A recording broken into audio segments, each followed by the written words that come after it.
problème qui, qui fait souffrir Monterrey aujourd'hui, c'est le problème qui va faire souffrir la planète dans les décennies à venir. Déjà, l'Espagne, l'Afrique sont en grande difficulté et la France où j'habite, le Var, commence lui aussi à voir apparaître des problèmes de manque d'eau. Pour réfléchir à ce problème, je crois qu'il faut distinguer la crise et la catastrophe. La crise, c'est on revient à l'état antérieur, alors que la catastrophe, kata, césure, strophein en grec, on prend un virage. La vie va revenir, mais pas comme avant. Elle sera différente sur le plan écologique, social et même psychologique. Euh, je crois que le concept de résilience est venu des agronomes. Ils disent qu'un sol est résilient quand, après une inondation, un incendie ou une sécheresse, la vie, une autre forme de flore et de faune réapparaît. La vie réapparaît, mais ce n'est pas une crise, c'est pas comme avant. L'exemple près de Toulon où j'habite, c'est l'incendie du Cap Sissier. Pendant 3 jours, la montagne était rouge, le ciel était noir, la mer était grise. 3 ans après, on a vu apparaître les chênes qui se développent parce que les pins étaient brûlés, donc les chênes ont pu se développer. On a vu apparaître des bouquets de cystes, on a vu réapparaître le petit gibier, donc on a vu réapparaître les aigles. La vie avait reprise, belle, saine, mais pas comme avant. C'est la définition de la résilience. Et le monde, la planète a déjà connu 5 extinctions. Peut-être on est en train de préparer la 6e. Il faudra reprendre une autre vie. Alors, le problème de la sécheresse qui fait souffrir Monterrey, il existe déjà en Afrique, en Espagne, en France un peu. Or, on a déjà mis en place des problèmes, des facteurs de résilience, c'est-à-dire facteurs qui vont permettre, aider de reprendre un autre développement.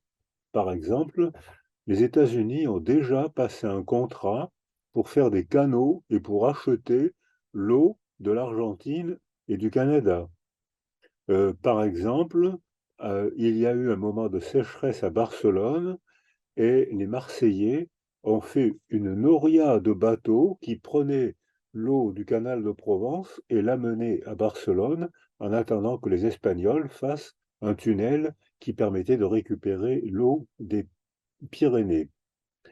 C'est-à-dire que maintenant, Monterrey n'est pas dans la résilience. C'est une immense ville que je connais qui est dans la résistance, c'est-à-dire que c'est maintenant, ici et maintenant, qu'il faut affronter les problèmes de la sécheresse. Monterrey sera dans la résilience quand plus tard, elle aura mis en place aujourd'hui des facteurs de protection, des facteurs de résilience qui permettront de reprendre un nouveau développement. Alors les facteurs de résistance aujourd'hui, c'est d'aller chercher l'eau là où elle est. Comme il n'y a pas d'organisation de l'eau, il y a des conflits entre voisins, il va y avoir même des conflits sociaux.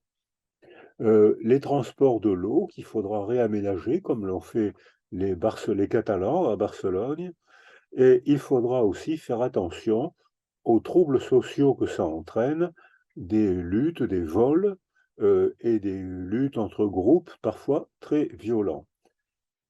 Les facteurs de résilience, on les connaît et on a déjà des exemples pour soutenir l'idée qu'ils modifient non seulement l'eau, mais aussi l'organisation sociale et même la psychologie. Par exemple, un travail de Jean-François Dombremès sur les pentes de l'Himalaya montre que avant la mousson, tout le monde est en bas, et il y a des fruits, il y a de l'eau partout, on laisse vaquer les animaux, on laisse jouer les enfants partout où ils veulent, mais la mousson arrive. Donc il faut quitter la vallée et monter sur les pentes de l'Himalaya. À mi-hauteur, il faut surveiller les animaux, il faut les mettre dans des fermes, les clôturer leur apporter du fourrage, donc le groupe humain devient plus stable. Et une partie du groupe monte vers le haut du haut, comme ils disent, avec les yaks. Les vaches ne peuvent pas monter plus haut, elles s'asphyxient, mais les yaks montent très bien. Et là, on voit que le même groupe a des facteurs, des rituels très sévères. Un animal qui tombe, un enfant qui tombe, une personne qui tombe, c'est la tragédie du groupe. Il faut respecter les rituels. Et l'imaginaire change.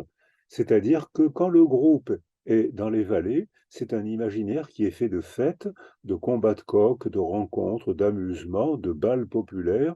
Le même groupe, quand il arrive en haut du haut, au sommet de l'Himalaya, le même groupe a un imaginaire métaphysique de mort, de yétis, d'hommes, de panthères des neiges. C'est un bel imaginaire, mais il donne forme à l'angoisse. Or, on voit que même la manière affective de s'attacher n'est pas la même. On sait que dans un pays en paix, les familles développent l'attachement. Dans un contexte en paix, 70% des enfants acquièrent à 10 mois, c'est-à-dire bien avant la parole, un attachement confiant, sécure, ils sourient, ils babillent, ils se préparent à apprendre la parole et la socialisation. Dans le même groupe, dans un contexte en paix, il y a 5% d'enfants qui démarrent difficilement, même si les parents sont adorables, il y a des enfants qui ont du mal à démarrer dans la vie. Les mêmes évaluations ont été faites dans les pays en contexte écologique difficile. C'est pas 70% d'attachement sécure, c'est 40%. C'est pas 5% d'enfants qui ont du mal à démarrer dans la vie, c'est 25%. On voit que même sur le plan familial, sur le plan psycho-affectif, le contexte ayant changé, l'écologie ayant changé, l'âme et les comportements des habitants changent. Il y a des exemples tragiques qui ont été aussi fournis au Congo, où il y a eu des déplacements de population énormes quand la sécheresse est arrivée. 3 millions de personnes ont dû fuir la mort imminente. On dit qu'il y a eu plus d'un million de morts, et ça a provoqué, cette guerre de l'eau a provoqué une guerre de religion, parce que les éleveurs qui n'avaient plus d'eau, les vaches mouraient, les bébés n'avaient plus de lait, ils mouraient dans les bras de leur mère, et tout le monde était très malheureux. Donc ils sont partis au nord, là où les Arabes ont des terres, cultivent, et les Congolais noirs ont dû rentrer avec leurs vaches dans les terres cultivées. Ça a donc, ce conflit de l'eau, cette sécheresse du Congo a donc provoqué, en plus, une guerre de religion, même si le point de départ était une sécheresse.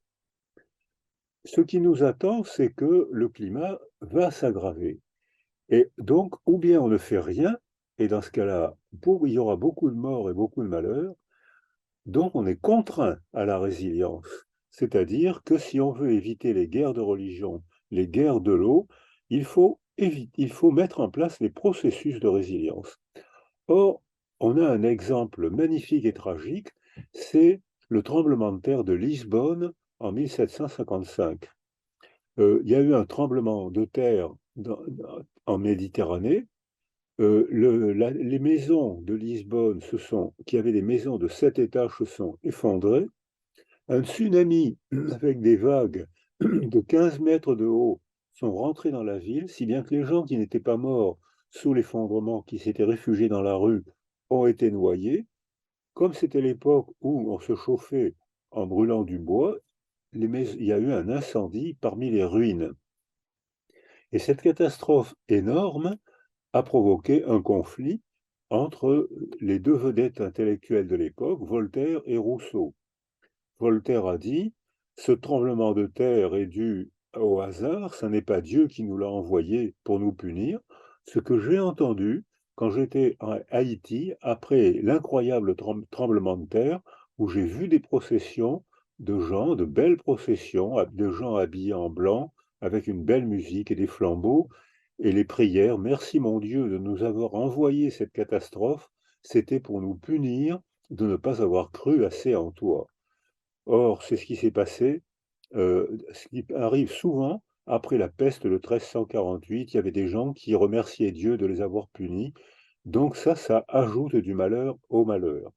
À l'opposé de Voltaire, il y avait Rousseau qui disait: mais c'est pas Dieu qui nous punit, c'est les hommes qui ont fait des mauvais choix.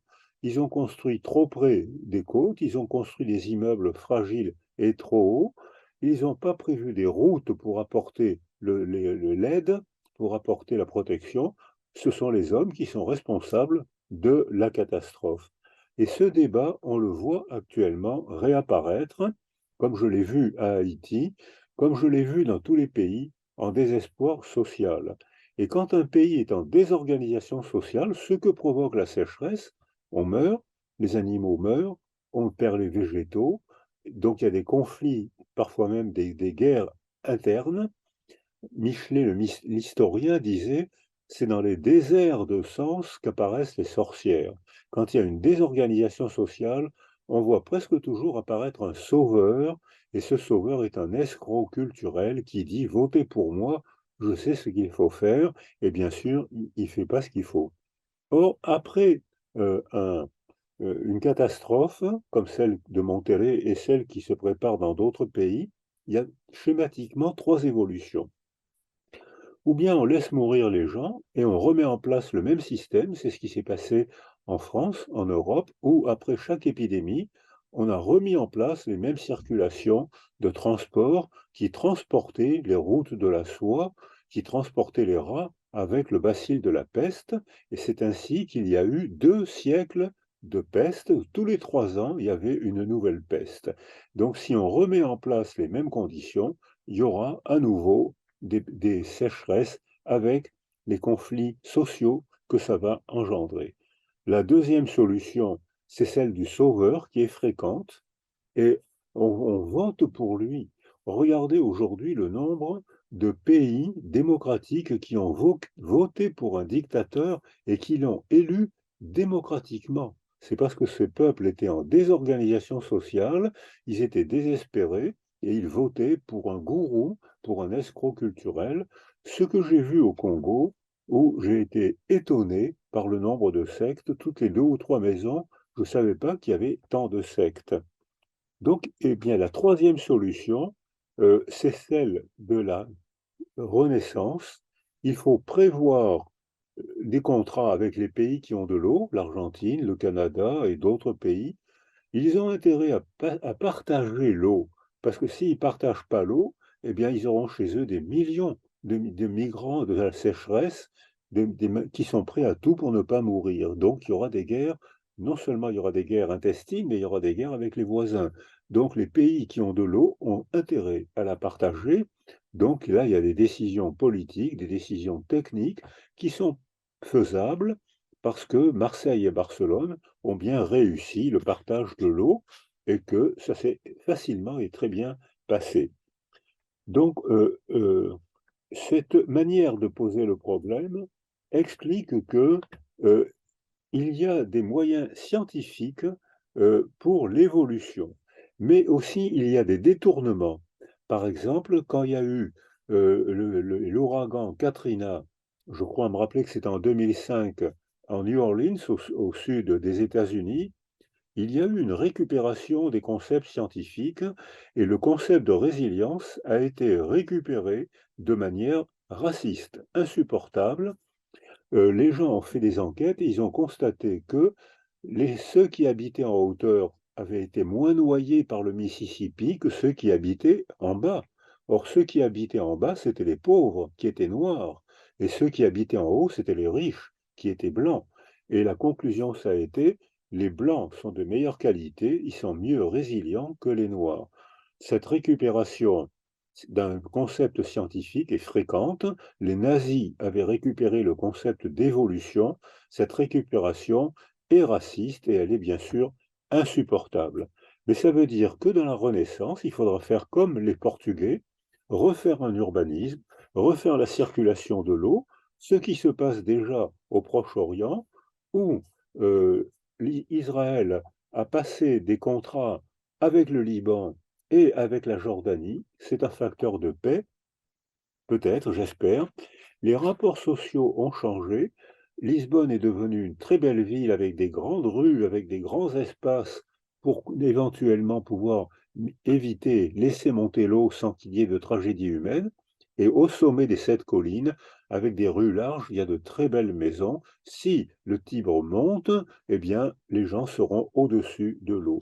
Et les rapports sociaux ont changé parce qu'on s'est rendu compte que les petits métiers n'étaient pas si petits que ça, que les terrassiers, les aides-soignantes, les transporteurs d'eau, c'était des gens tout à fait importants et il y a eu des réformes sociales en faveur de plus d'égalité. Donc, philosophiquement et évolutivement, on peut agir sur le milieu qui agit sur nous, et dans ce cas-là, on peut mettre en place techniquement et scientifiquement des facteurs de résilience qui, en cas de malheur, permettront de surmonter le futur trauma. Voilà les quelques idées qui me sont venues pour les partager avec les Mexicains.